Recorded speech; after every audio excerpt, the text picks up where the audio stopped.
I want to talk to Tyler in Mississippi. Hey, Tyler. Hey, you're live with Eric and Kevin.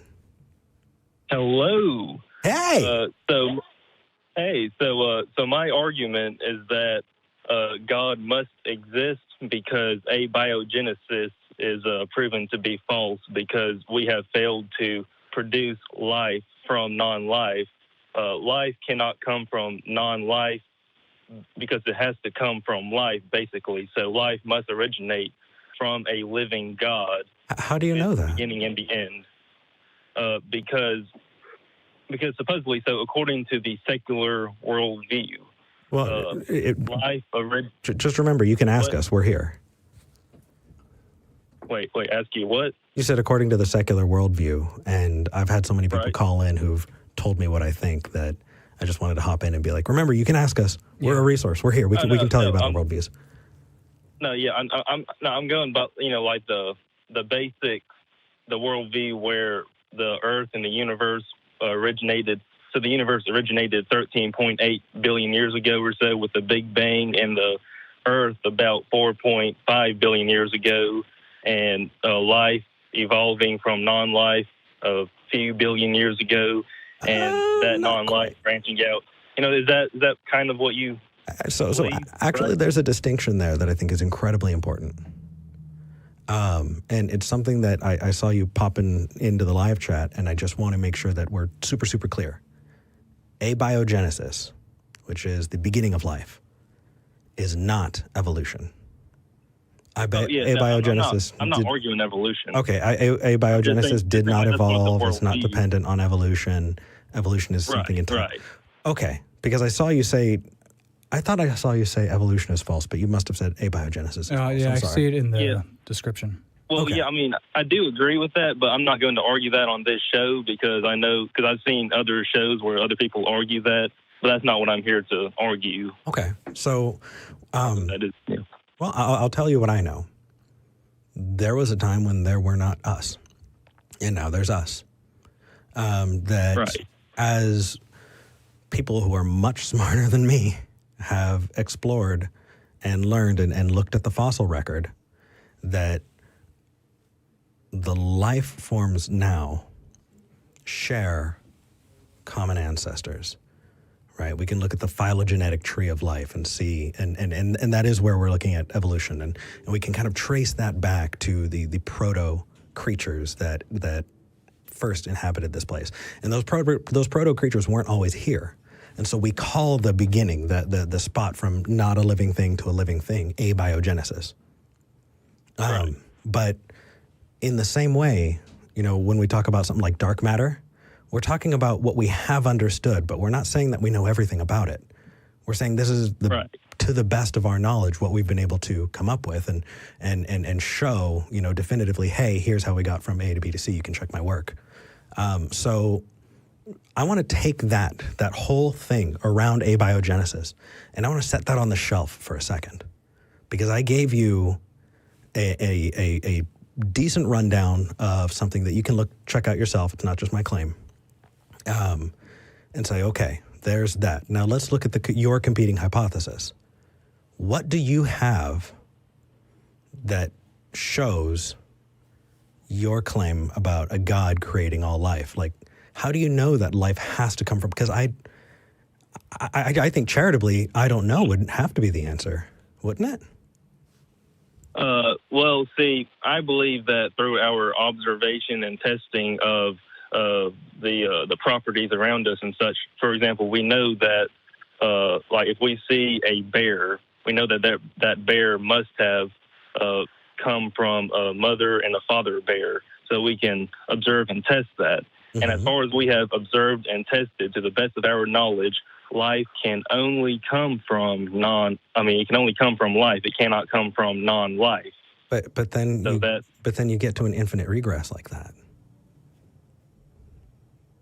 Well, yeah, but see the thing is, that's the question: is where did the first life form or forms come from? Well, and why does it get special permission?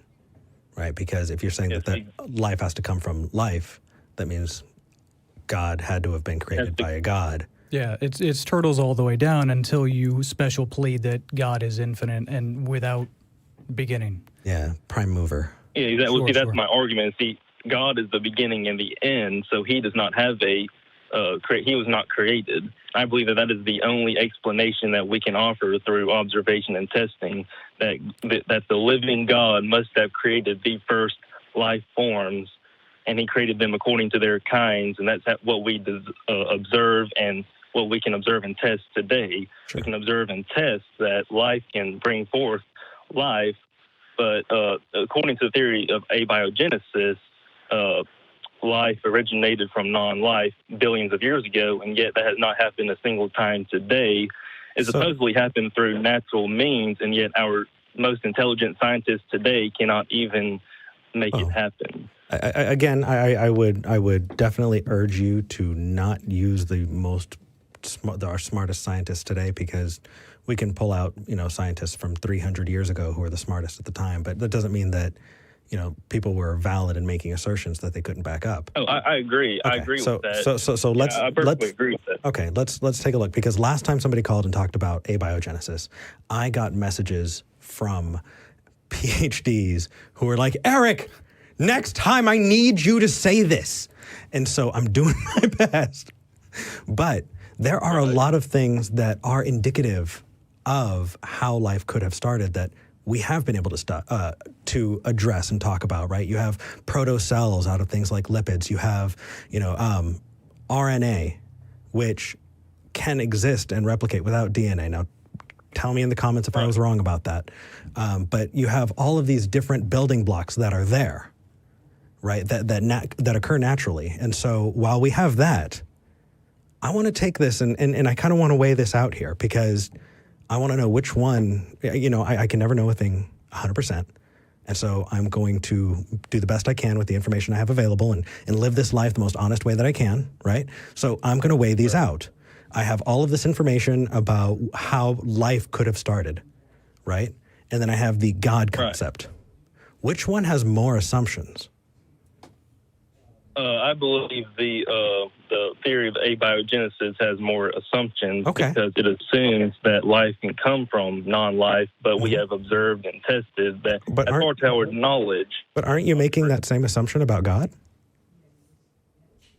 Well, I am making the assumption that there is a God, but I am drawing that from the observable and testable fact that life comes from only life. No, you're making an assumption that there's an exemption for God. Yeah, how come that exemption just can't be for abiogenesis? No, because according to the theory of abiogenesis, of course, just life originated from non-life. That's the basic premise of abiogenesis.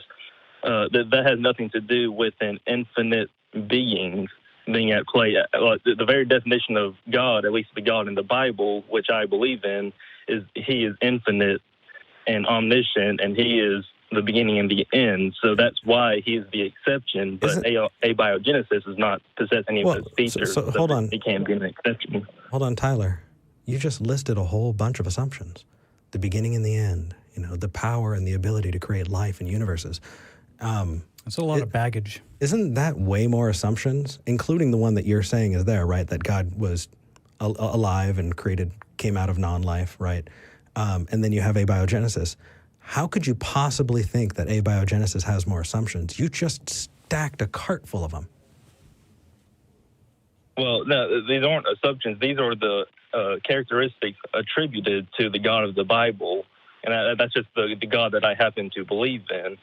That's I'm just very convenient. The very definition of God is he's infinite and he has no beginning or end. Yeah, and that makes just the God of the Bible. But Tyler, that makes no sense. Makes no sense? Yeah, at least in our understanding of abiogenesis, we've been able to see. I think I was corrected in the live chat, but not entirely. That in 2016 we've been able to see ribonucleic acid occurring naturally. Right, but there's no life form. That's the only problem. Is a virus alive? No. But you have the ability for it to replicate and mutate, right? Well, yes, but it doesn't have cells, and so it can't be alive. So not a living organism. But you're starting to see. I hope you're starting to see where the sweater's fraying a little bit there. You know, I can see what you're getting at, but there is no bridge between like viruses and other non-living molecules and life, like cells and the other components of life. I think that conversation would probably be best had with someone who has a formal education in it. But all right. even if I were to say I don't know to all of the above, if I were just to look at the number of assumptions included, I would say that the God concept gets cut off because there are so many more assumptions to that God that need to be tested. And I love that you want to test them. But until they've been falsified and tested, it is not the time to accept that as the truth. You can say it's a postulate. You're assuming that we can rely upon our own knowledge, and especially if you are conceding that human beings are only slightly more advanced apes, that cannot be exactly true. Well, I'm just saying as far as the knowledge that we are given, that we can see and observe and test. Yeah. So what? Yeah. So what? Yeah. As far as the knowledge and what we can observe and see and test, we can observe and see and test that life only comes from life. And as far as we know, life cannot come from non-life. RNA and other non-living molecules can, but not living organisms. But I just gave you a whole bunch of things that kind of point toward that. And also, you know, looking back at that, I'm sorry, but I'm feeling like there's a disconnect. And maybe I need to go back and watch this episode, but it feels to me like what you're doing is restating the same thing over and over again and not like to give, you know, a hypothesis that is falsifiable, that we can test. You say, hey, here's my idea, you know, here's what I think it might be. Here's how I can show that it's wrong, you know, and you test it and you go about it that way. I don't see you doing that. I see you spitballing what we know about abiogenesis, and cool, that's fine. But I just don't see how that backs up your claim. And when looked at, the only thing you're saying is, yeah, but spitballing abiogenesis. Who cares? It's an ongoing field of study, and there's only so much that we can investigate to the best of our abilities at the moment. Maybe we can never fully investigate it, but that means that I agree. We can never know for sure. So we don't know, and you don't know, so you know. No, my claim is that I know that, I agree with you that we cannot know everything about the universe and such. We are limited. But my claim is that we can know through observation and testing that life just produces life. But see, because abiogenesis is not observable and testable. We have not observed and tested it, so that relies on the assumption that it actually happened. I mean, I again, I'm just going to point back towards trying to make falsifiable tests, you know, falsifiable hypotheses, and then taking that and moving forward. I think we're starting to go in circles. And I hope that you can see that we're starting to go in circles. But I'm going to continue to look at it, and I hope that you continue to look at it too. Because I've actually talked to plenty of Christians who thought, you know, after they've accepted, okay, well, this is how we came about, then they thought, okay, well, then that's just how God planned it and just started the first domino, and then everything went from there, knowing what it was going to turn out to be.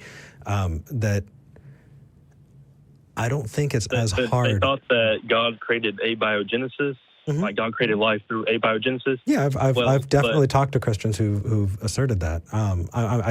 What I'm trying to do is I'm trying to make this something that you can view without it being the antithesis of everything that you believe about the world. I want you to be able to, you know, separate that stuff out and look at this individually as a claim, because that's when you're going to get the best results.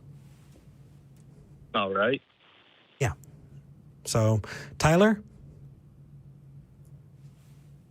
Yes? You said a lot in the comments. You made a lot of assertions. And you put your money where your mouth is, and you called in. Cheers to you. Respect that. Well, thank you. So, and I respect you too. You've been a pretty good host. I've enjoyed talking to you. Aw, yeah. Thank you. I'm less polite than Eric is, but yeah. Oh, no, Kevin's the biggest softie on the planet. All right, Tyler, take care, man. Take care. Yeah, that was one of those things that I really wanted to brush up on a little bit, but I couldn't get around to it. No worries. You know, the thing is I'm not a professional in that field. No. I'm also not a cosmologist. I'm also not, you know, any number of those people who would be able to answer that to a much more satisfying degree. But when people are pointing at science and saying, I don't think this science is correct, therefore my assertion is true, it puts us in the position of being science communicators a little bit. And I think being forward like we were at the beginning and saying, hey, you know, we're not professionals. Yeah. And then only putting out what we do know and not pulling facts out of our butt. Yeah, it's kind of hard to walk that line when you're not an expert and there a lot is being thrown at you, and you don't want to overstate and put your foot in your mouth, you know? Like I did with the moon a couple episodes ago. I remember that one, yeah. Yeah, I'm never going to forget that. It haunts me. So who do you want to talk to? I think that the abiogenesis thing is, it doesn't really, I don't think it really has much of an effect. Like, we don't necessarily know. Like, maybe the genesis of the universe was God. Maybe it was letting go of its consciousness to create this world. It doesn't. Let's just pretend that there was a God. So what? How do you know it's your God? Yeah. After that, there's a huge leap to go from maybe there was a creator. How do we know it's an intelligent creator? Yeah, and it could just be a non-intelligent creator. That there are way too many assumptions that go along with making that assertion, and when you could just be honest and say, we don't know yet. Yeah, and maybe we never will. And you know, that is a really good point. You know, how do you know it's intelligent? Okay, even if you were to prove somehow that it was intelligent or we granted it, how is it yours? You're right. Yeah. And I don't know if he was doing this, but I've definitely seen a lot of people use that as a building block toward Christianity that it just doesn't belong, you know? Yeah, even if we grant you that, then where do you go? How do you get to that next platform? Yeah. And this isn't us talking trash. We're just sharing, especially because that is a lot of what I thought about as I was on my way out. And it's definitely something that gave me pause. And I tried to fill that gap with as much God as I could. Yeah. And I just did not want to let go of it. And I wanted to be sure, and I wanted to know. And, well, I can't. Yeah. I think like there's Skyrim lore. One of the gods destroys itself in order to create the universe. Really? Yeah, if I'm not mistaken. You know, I've got one more thing to add before we move on to the next call, and it's this. When I was a kid, I used to think that the library was the source of all information in the world. That you could go to the library, and if you found the right book, we already know it. You just need to find the book that has it. And I had this confidence that there was this, you know, abundance of information, and that I just wouldn't be able to read all of the books. But if I went to the library, at the library, it would be there.